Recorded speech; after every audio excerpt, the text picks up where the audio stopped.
कुछ बात करेंगे मौसम की। मुल्क के मैदानी इलाकों में शदीद धुंध बरकरार, हद निगाह इंतहाई कम होने की वजह से मोटरवेज को मुख्तलिफ मकामात से बंद कर दिया गया। तर्जुमान मोटरवे पुलिस के मुताबिक Lahore Islamabad motorway M2 coat मोमिन से पिंडी भटियाँ, मोटरवे M5 शेरशाह से ऊट शरीफ, मोटरवे M3 मोटरवे M14 को हकला से फतेह जंग तक ट्रैफिक के लिए बंद कर दिया गया है। कौमी शाहराह मुल्तान, मियाँ चन्नू, कसवाल, खानेवाल के गिरदोनवा में धुंध के बायस हद निगाह इंतहाई कम रह गई। शहरी गैर ज़रूरी सफ़र से गुरेज करें, दौरान ड्राइविंग फॉग लाइट्स का इस्तेमाल ज़रूर करें।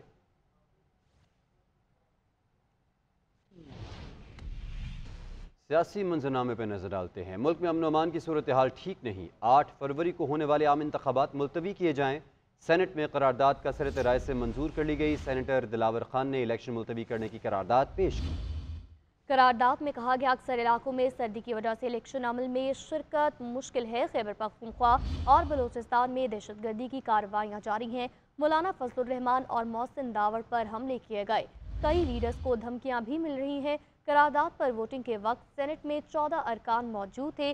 PTI के गुरदीप सिंह ने एक बार करारदाद की हिमायत की, जबकि दूसरी मरतबा मुखालफत की। पीपल्स पार्टी के बहरामंद तंगी ने करारदाद की मंजूरी की हिमायत की तरदीद कर दी।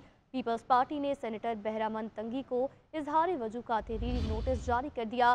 सेनेट सेक्रेटरीट ने करारदाद मंजूरी का नोटिफिकेशन तमाम मुतल्लिका शख्सियात और इदारों को भिजवा दिया है। सेनेट में आम इंतखाबात मुलतवी करने की करारदाद कसरत राय से मंजूर। सेनेटर दिलावर खान ने करारदाद पेश की। सेनेट सेक्रेटरीट ने करारदाद मंजूरी का नोटिफिकेशन ऐवान सदर, PM ऑफिस, इलेक्शन कमीशन, वजारत कानून, वजारत दाखिला और सुप्रीम कोर्ट को भी भिजवा दिया। करारदाद में कहा गया कि जनवरी और फरवरी में बलोचिस्तान के कई इलाकों में मौसम सख्त होता है। खैबर पख्तूनख्वा और बलोचिस्तान में दहशतगर्दी की कार्रवाइयाँ जारी हैं। मौलाना फजलुर रहमान और मोहसिन दावर पर हमले हुए और कई लीडर्स को धमकियाँ मिल रही हैं। मुतालबा किया गया कि इलेक्शन कमीशन शेड्यूल मुअत्तल करके साजगार माहौल के बाद शेड्यूल जारी करे। मुस्लिम लीग नून के सेनेटर अफनानुल्लाह ने करारदाद की मुखालफत की, जबकि पीपल्स पार्टी ने भी करारदाद की हिमायत की। करारदाद पर वोटिंग के वक्त सेनेट में 14 अरकान मौजूद थे। PTI के गुरदीप सिंह ने एक बार फिर करारदाद की हिमायत, जबकि दूसरी मरतबा मुखालफत की। दूसरी जानिब पीपल्स पार्टी के बहरामंद तंगी ने करारदाद की मंजूरी की हिमायत की तरदीद कर दी। कहा उन्होंने करारदाद मंजूरी के वक्त नो कहा, जो सेनेट की रिकॉर्डिंग में मौजूद होगा। पीपल्स पार्टी ने सेनेटर बहरामंद तंगी को इजहार वजूह का तहरीरी नोटिस भी जारी कर दिया। सेनेट में आम इंतखाबात मुलतवी करने की करारदाद पर रद्द अमल सामने आ गया। निगरान वज़ीर इत्तलात मुर्तज़ा सोलंकी कहते हैं इलेक्शन कराना, तारीख देना या तब्दील करना कमीशन का इख्तियार है। मुस्लिम लीग नून के सेनेटर अफनानुल्लाह ने कहा कि सिक्योरिटी का बहाना करके इलेक्शन मुलतवी करेंगे तो कभी भी इलेक्शन नहीं होंगे। जबकि पीपल्स पार्टी की शहरी रहमान कहती हैं सेनेट करारदाद की हिमायत नहीं करते। तहरीक इंसाफ के बैरिस्टर गौहर कहते हैं इंतखाबात वक्त पर होने चाहिए। सेनेटर अली जफर ने करारदाद को बेमानी और रियासत के खिलाफ करार दे दिया। अमीर जमात इस्लामी सिराजुल हक का कहना है कि इलेक्शन के अल्तवा की करारदाद मुल्क और जमहूरियत के खिलाफ साजिश है। सेनेट में आम इंतखाबात मुलतवी करने की करारदाद की मंजूरी पर सियासी जमातों का सख्त रद्द-ए-अमल। निगरान वज़ीर इत्तलात मुर्तज़ा सोलंकी कहते हैं वज़ीर आज़म या काबीना की तरफ से इलेक्शन की ताख़ीर से मुतल्लिक कोई हुक्म मौजूद नहीं था। इलेक्शन कराना, तारीख देना या तब्दील करना इलेक्शन कमीशन का इख्तियार है। मुस्लिम लीग नून ने सेनेट में मंजूर होने वाली करारदाद की मुखालफत कर दी। सेनेटर अफनानुल्लाह ने कहा कि सिक्योरिटी मामले को बुनियाद बनाकर इंतखाबात मौखर नहीं होने चाहिए। क्या आप इलेक्शन जो है वो इस तरह कराएंगे कि मुल्क के अंदर वेदर जो है वो आपकी मर्जी का हो, मुल्क में सिक्योरिटी जो है वो आपकी मर्जी की हो, तो फिर खान साहब तशरीफ रखें प्लीज, वरना इलेक्शन नहीं होगा। पीपल्स पार्टी के रहनुमा शहरी रहमान ने कहा कि हम इस करारदाद को सपोर्ट नहीं करते। हमें नहीं पता करारदाद किस तरह पास हुई। पीपल्स पार्टी इलेक्शन मुलतवी करने की हिमायत नहीं करती। हमने कतन इस बात को सपोर्ट नहीं किया है कि इलेक्शन में कोई भी डिले हो या इंतखाबात में कोई भी इल्तवा आगे हो। 8 फरवरी की डेट सुप्रीम कोर्ट में दे दी गई है। सरबराह पिलडॉट अहमद बिलाल महबूब ने सेनेट में मंजूर होने वाली करारदाद को इलेक्शन के खिलाफ साजिश करार दे दिया। GNN से गुफ्तगू करते हुए कहा कि ये करारदाद इन लोगों की आखिरी कोशिश है जो इलेक्शन नहीं चाहते। इस करारदाद की कोई हैसियत नहीं। अफसोस ये है कि चेयरमैन सेनेट ने पूरे ऐवान को बेवकूफ किया है इस करारदाद को पास होने की इजाजत देके, और इस तरह से पार्लिमान पूरी उसकी इज्जत को भी मशकूक कर दिया है। तो मेरे ख्याल में इसकी कोई हैसियत नहीं है। आइन में लिखा हुआ है, आइन के मुताबिक इलेक्शन होने थे, वो नहीं हुए। अब नई डेट फिक्स हो गई है। सुप्रीम कोर्ट उसकी जामिन है। अब इस पर कोई तब्दीली नहीं हो सकती। जमात इस्लामी ने इलेक्शन अल्तवा के हक में सेनेट करारदाद को जमहूरियत के खिलाफ साजिश करार दे दिया। अमीर जमात इस्लामी सिराजुल हक कहते हैं, बदअमनी की वजह से इलेक्शन मुलतवी करना बदअमनी फैलाने वालों के सामने हथियार डालने के मुतरादिफ होगा। जमहूरियत की गाड़ी पटरी से उतर गई तो उसे कौन ट्रैक पर चढ़ाएगा। सेनेट में इंतखाबात के अल्तवा के हक में करारदाद के दौरान कोरम की निशानदही न करने का मामला। पाकिस्तान तहरीक इंसाफ ने सेनेटर गुरदीप सिंह को इजहार वजू का नोटिस जारी कर दिया। नोटिस मरकजी सेक्रेटरी जनरल पाकिस्तान तहरीक इंसाफ उमर अयूब खान की जानिब से जारी किया गया, जिस पर सेनेटर गुरदीप सिंह से 3 रोज़ में तहरीरी तौर पर जवाब तलब कर लिया गया। नोटिस में कहा गया, सेनेटर गुरदीप सिंह करारदाद की मंजूरी के दौरान ऐवान में मौजूद थे। ऐवान में मौजूद होते हुए कोरम की निशानदही क्यों नहीं की? इंतखाबात के अल्तवा के लिए आने वाली करारदाद की मुखालफत क्यों नहीं की?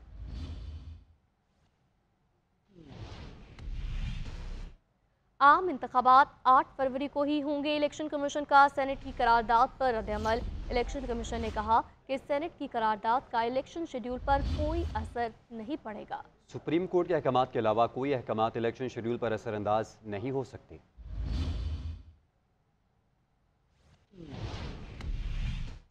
सुप्रीम कोर्ट ने सियासतदानों की ताहयात नाअहली की मुद्दत के तयन से मुतल्लिक केस का फैसला महफूज कर लिया। चीफ जस्टिस काजी फाइज ईसा ने रिमार्क्स दिए कि पूरे मुल्क को तबाह करने वाला 5 साल बाद अहल हो जाता है। सिर्फ कागजात नामजदगी में गलती हो जाए तो ताहयात नाअहल। पाकिस्तान की आवाम का किसी को ख्याल नहीं। एक जनरल ने 62F की शिक डाल दी, हम सब पाबंद हो गए। ताहयात नाअहली केस चीफ जस्टिस की सरबराही में 7 रुकनी बेंच ने केस की समाअत की। जस्टिस मंसूर अली शाह ने इस्तफसार किया कि क्या कानून साजी से डिक्लेरेशन पर नाअहली की मुद्दत मुतय्यन की जा सकती है। जहांगीर तरीन के वकील मखदूम अली खान ने कहा कि आइन में कोर्ट ऑफ लॉ की बात है, जिसमें सिविल और क्रिमिनल दोनों अदालतें आती हैं। चीफ जस्टिस ने रिमार्क्स दिए कि हम पाकिस्तान की तारीख को भूल नहीं सकते। पूरे मुल्क को तबाह करने वाला 5 साल बाद अहल हो जाता है। सिर्फ एक जर्नल ने ये शिक डाल दी तो हम सब पाबंद हो गए। जस्टिस काजी फाइज ईसा ने मजीद कहा, सादा कानून साजी से आइन में दी चीज नहीं बदली जा सकती, मगर हम आईनी तरमीम को भी कलअदम कर देते हैं। क्या पाकिस्तानी अरकान ने पार्लियामेंट दुनिया में सबसे बेहतरीन है? मखदूम अली खान ने मौकिफ अपनाया कि जाहिर है ऐसा नहीं है। चीफ जस्टिस ने इस्तफसार किया, तो फिर हमने अपने अरकान की अहलियत का जो पैमाना रखा दुनिया में कहीं और है। जस्टिस मंसूर अली शाह ने कहा कि मैं आइन को 18वीं तरमीम के बाद से देख रहा हूँ। हमें तशरीह के लिए आइन में दिए टूल्स पर ही इन्हिसार करना है। चीफ जस्टिस ने कहा कि पाकिस्तान की तारीख को फरामोश नहीं किया जा सकता। हमने नाअहली से मुतालिक केस में पब्लिक नोटिस जारी किया, मगर कोई एक सियासी जमात फरीक नहीं बनी। पाकिस्तान की आवाम का किसी को ख्याल नहीं है। जस्टिस जमाल बंदखेल ने कहा कि लोगों को तय करने दे कौन सच्चा है और कौन ईमानदार है। जस्टिस मुसरत हलाली ने कहा कि एक मखसूस केस के बायस हल्के के लोग अपने नुमाइंदे से महरूम क्यों हो। चीफ जस्टिस उमर अता बंदयाल के समीउल्लाह बलोच के इस फैसले पर सवालात उठाते हुए कहा कि खाकवानी केस में 7 रुकनी बेंच था, समीउल्लाह बलोच में 5 रुकनी बेंच था। 7 रुकनी बेंच ने कहा यह मामला लार्जर बेंच देखेगा। 5 रुकनी बेंच ने इस पर अपना फैसला कैसे दिया? या तो हम कहें कि सुप्रीम कोर्ट जजेस का एहतराम करना है या कहें नहीं करना। अदालत ने दलाइल मुकम्मल होने के बाद केस का फैसला महफूज कर लिया। चीफ जस्टिस ने कहा कि कोशिश करेंगे जल्द मुख्तसर फैसला सुना। और अब कुछ बात करेंगे महंगाई की। तो नए साल में भी महंगाई की शरह में इजाफे का रुझान बरकरार रहा। रवा हफ्ते महंगाई की शरह में 0.81% इजाफा रिकॉर्ड किया गया। नया साल लेकिन वही पुराना हाल, महंगाई में कमी न आई। वफाकी इदारा शुमारियात की जानिब से जारी रिपोर्ट के मुताबिक एक हफ्ते के दौरान टमाटर, चिकन, अंडे, प्याज, चीनी और दालों समेत कई अशिया महंगी हुई। टमाटर की फ़ी किलो कीमत में 21 रुपये, प्याज 6 रुपये, फ़ी किलो जिंदा मुर्गी 50 रुपये और अंडों की फ़ी दर्जन कीमत में 12 रुपये से ज़्यादा का इजाफा हुआ। चीनी फ़ी किलो 3 रुपये, जबकि दाल मूंग 5 रुपये महंगी हुई। शहरियों का कहना है कि नए साल में हुकूमत से रिलीफ की जो तवक्कुआत थी वो भी पूरी ना हो सकी। जो मौजूदा आई हुई हुकूमत, निगरान हुकूमत, इसने तो पिछले 70 साल का रिकॉर्ड भी तोड़ दिया है। चाहिए था कि एटलीस्ट महंगाई को कम करें, क्योंकि गरीब तबका जो है वो ऑलरेडी पिसा हुआ था। अब उसके जो असरात रह गए हैं, जो आखिरी निशानात हैं गरीब तबके पे, वो भी मेरे ख्याल से ख़त्म करने की कोशिश कर रहे हैं। बिजली कितनी महंगी हो गई है, गैस कितना महंगा हो गया है, बाकी ज़िंदगी की ज़रूरियात की चीज़ें, हर चीज़ महंगी है। एक हफ्ते में घरेलू सिलेंडर की कीमत में 39 रुपये तक का इजाफा हुआ। इसके अलावा चावल, दाल मसूर, गुड़, जलाने की लकड़ी, मटन और बीफ भी महंगा हुआ। अदारा शुमारियात की रिपोर्ट के मुताबिक एक हफ्ते में 9 अशियाए ज़रूरिया की कीमतों में कमी और 23 अशिया की कीमतों में इस्तेहकाम रहा। ब्रेक के बारे में फिर आपको खुशामदीद कहते हैं। आपको बताएं कि पाकिस्तान पीपल्स पार्टी के टिकट से आम इंतखाबात में कौन कौन उम्मीदवार मैदान में होगा। पीपल्स पार्टी ने उम्मीदवारों की हतमी फहरिस्त जारी कर दी। बिलावल भुट्टो जरदारी NA 194 लाड़काना और NA 196 कंबर शहदाद कोट से उम्मीदवार होंगे। देखेंगे राशिद सिद्दीक की ये रिपोर्ट।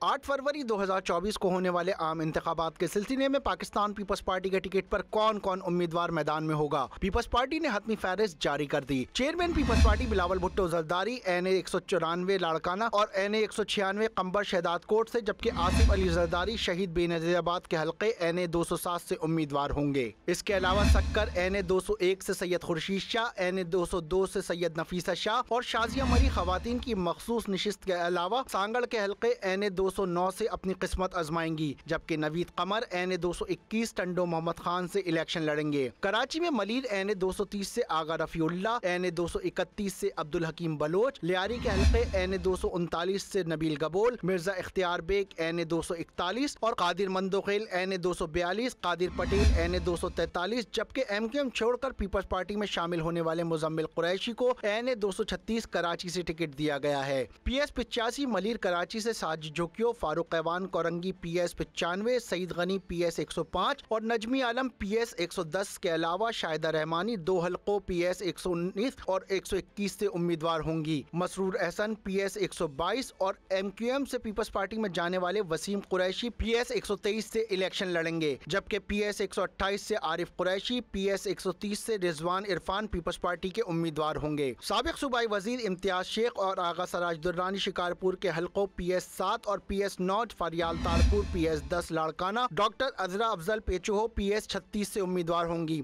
बिलावल भुट्टो के political secretary Jameel Soomro PS 11 Larkana, Nisar Khuhro PS 15, Qambar Shahdad Kot, Syed Awais Shah PS 23, Nasir Shah PS 25, Syed Qaim Ali Shah PS 26, Sharjeel इनाम मेमन PS 61 और जाम खान शोरो PS 60, जबकि साबिक वजीर आला सिंध सैयद मुराद अली शाह PS 77 जाम शोरो से उम्मीदवार होंगे। Rashid Siddique, GNN, Karachi. People party ने बलूचिस्तान से कौमी और सूबाई असम्बली के उम्मीदवारों का ऐलान कर दिया है। बलूचिस्तान से कौमी असम्बली के लिए 12 और सूबाई असम्बली की नशिस्तों के लिए 42 नामों की फहरिस्त जारी हुई है।